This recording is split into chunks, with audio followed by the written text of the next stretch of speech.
इस प्रकार भगवान के वचनों को सुनकर अर्जुन बोले, हे मनमोहन, जो अनन्य प्रेमी भक्तजन इस पूर्वोक्त प्रकार से निरंतर आपके भजन ध्यान में लगे हुए आप सगुण रूप परमेश्वर को अति श्रेष्ठ भाव से उपासते हैं और जो अविनाशी सच्चिदानंद घन निरंकार को ही उपासते हैं, उन दोनों प्रकार के भक्तों में अति उत्तम योगवेत्ता कौन है? इस प्रकार अर्जुन के प्रश्न पूछने पर श्री कृष्ण भगवान बोले, हे अर्जुन, मेरे में मन को एकाग्र करके निरंतर मेरे भजन ध्यान में लगे हुए जो भक्तजन अतिशय श्रेष्ठ श्रद्धा से युक्त हुए मुझ सगुण रूप परमेश्वर को भजते हैं, वे मेरे को योगियों में भी अति उत्तम योगी मान्य हैं। अर्थात उनको मैं अति श्रेष्ठ मानता हूँ। और जो पुरुष इंद्रियों के समुदाय को अच्छी प्रकार वश करके मन बुद्धि से परे सर्वव्यापी अकथनीय स्वरूप और सदा एक रस रहने वाले नित्य अचल निरंकार अविनाशी सच्चिदानंद ब्रह्मा को निरंतर एक ही भाव से ध्यान करते हुए उपासते हैं, वे संपूर्ण भूतों के हित में रत हुए और सब में समान भाव वाले योगी भी मेरे को ही प्राप्त होते हैं। किंतु उन सच्चिदानंद घन निरंकार ब्रह्मा में आसक्त हुए चित्त वाले पुरुषों के साधन में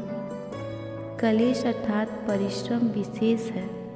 क्योंकि देहाभिमानियों से अव्यक्त विषय गति दुखपूर्वक प्राप्त की जाती है। अर्थात जब तक शरीर में अभिमान रहता है तब तक सच्चिदानंद घन निरंकार ब्रह्मा में स्थित होनी कठिन है। और जो मेरे पराये हुए भक्तजन संपूर्ण कर्मों को मेरे में अर्पण करके मुझ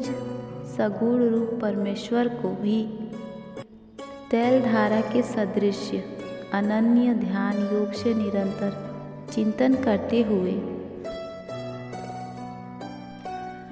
भजते हैं,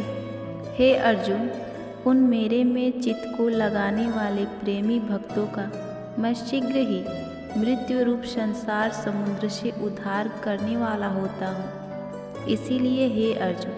तू मेरे में मन को लगा और मेरे में ही बुद्धि को लगा। इसके उपरांत तू मेरे में ही निवास करेगा, अर्थात मेरे को ही प्राप्त होगा। इसमें कुछ भी संशय नहीं है। यदि तू मन को मेरे में अचल स्थापन करने के लिए समर्थ नहीं है तो हे अर्जुन, योग के द्वारा मेरे को प्राप्त होने के लिए इच्छा कर। यदि तू ऊपर कहे हुए अभ्यासों में भी असमर्थ है तो केवल मेरे लिए कर्म करने के ही परायण हो। इस प्रकार मेरे अर्थ कर्म को करता हुआ भी प्रतिरूप सिद्धि को ही प्राप्त होगा। और यदि इसको भी करने के लिए असमर्थ है तो जीते हुए मन वाला और मेरी प्रतिरूपी योग के शरण हुआ सब कर्मों के फल का मेरे लिए त्याग कर, क्योंकि मर्म को न जानकर किए हुए अभ्यास से परोक्ष ज्ञान श्रेष्ठ है और परोक्ष ज्ञान से मुझ परमेश्वर के स्वरूप का ध्यान श्रेष्ठ है, तथा ध्यान से भी सब कर्म के फल का मेरे लिए त्याग करना श्रेष्ठ है। और त्याग से तत्काल ही परम शांति होती है। इस प्रकार शांति को प्राप्त हुआ जो पुरुष सब भूतों में द्वेष भाव से रहित एवं स्वार्थ रहित सबका प्रेमी और हेतु रहित दयालु तथा ममता से रहित एवं अहंकार से रहित सुख दुखों की प्राप्ति में सम और क्षमावान है, अर्थात अपराध करने वालों को भी अभय देने वाला है, तथा जो ध्यान योग में युक्त हुआ निरंतर लाभ हानि में संतुष्ट है,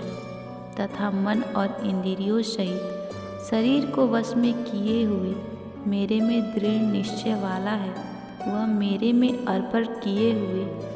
मन बुद्धि वाला मेरा भक्त मेरे को प्रिय है,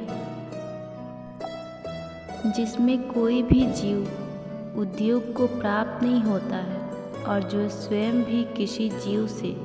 उद्योग को प्राप्त नहीं होता है, तथा जो हर्ष, अमर्ष, भय और उद्योग से रहित है, वह भक्त मेरे को प्रिय है। जो पुरुष आकांक्षा से रहित तथा बाहर भीतर से शुद्ध और चतुर है, अर्थात जिस काम के लिए आया था उसका पूरा कर चुका है एवं पक्षपात से रहित और दुखों से छूटा हुआ है, वह सर्व आरंभ को त्यागी अर्थात मन, वाणी और शरीर द्वारा प्रारब्ध से होने वाला संपूर्ण स्वभाव के कर्म में कर्तापन के अभिमान का त्यागी मेरा भक्त मेरे को प्रिय है। जो न कभी हर्षित होता है, न द्वेष करता है, न सोच करता है, न कामना करता है, तथा जो शुभ और अशुभ संपूर्ण कर्म के फल का त्यागी है, वह भक्ति युक्त पुरुष मेरे को प्रिय है। जो पुरुष शत्रु मित्र में और मान अपमान में सम है, तथा सर्दी गर्मी और सुख दुखादि का द्वंद्व में सम है, और सब संसार में आसक्ति से रहित है, तथा जो निंदा स्तुति को समान समझने वाला और मननशील है, अर्थात ईश्वर के स्वरूप का निरंतर मनन करने वाला है, एवं जिस किस प्रकार भी शरीर का निर्वाह होने में सदा ही संतुष्ट है और होने के स्थान में ममता से रहित है, वह स्थिर बुद्धि वाला भक्तिमान पुरुष मेरे को प्रिय है। और जो मेरे परायण हुए अर्थात मेरे को परम आश्रय और परम गति एवं सब